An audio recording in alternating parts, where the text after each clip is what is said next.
It's the Line Makers on Sporting News.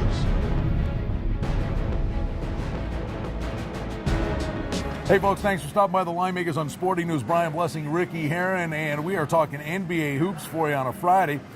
Let's go out west, Rick. We've got Portland at Utah.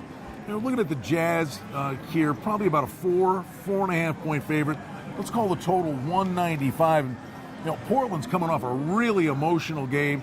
Aldridge had a great game, but the highlight everybody saw was the buzzer beater, and he's the guy when he's on his game, the Blazers have a shot. Well, Blazers are led by LaMarcus Aldridge, like you said, at 20.7 a game, and a terrific rookie point guard in Damian Lillard from Weber State, who was the sixth pick in the draft last year. But it's amazingly enough, these two teams have not played yet this year, and yet they're playing back-to-back nights.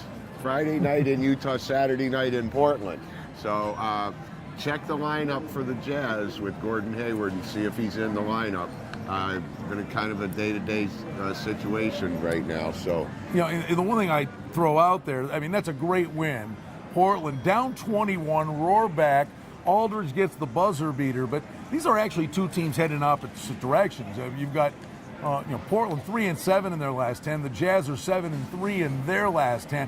Wonder if that big comeback took something out of Portland. And 7-3, the Jazz in their last 10, but one of those three was a 45-point home loss to the Rockets, which is the worst loss in franchise history. So that's got to raise some concerns. But Portland 9-12 against the spread on the road.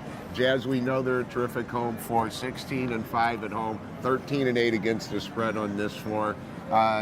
Looking at it that way, I got to think that Portland's got an edge in the backcourt. Okay, Damian Lillard and Wes Matthews, I think it gives them an edge in the backcourt. The Jazz have an edge on the front line. So your take? Well, Millsap favors. I think the Jazz are more balanced. I think too much of it. I agree with you. The kid's good, but I think too much of this is on Aldridge. I'll go on the premise. They're doing a cartwheel. They won that game, but I think they expended a lot of energy coming back from 21 down. I lean the Jazz's way. And a tough place to go when you're coming off that emotional win. Plus, on the front end, you got to figure the urgencies with the home team because they don't want to get swept. And again, they're 13-8 against the spread at home, so I'll go along with you. Friday night NBA action. Portland, Utah getting a home-and-home series started.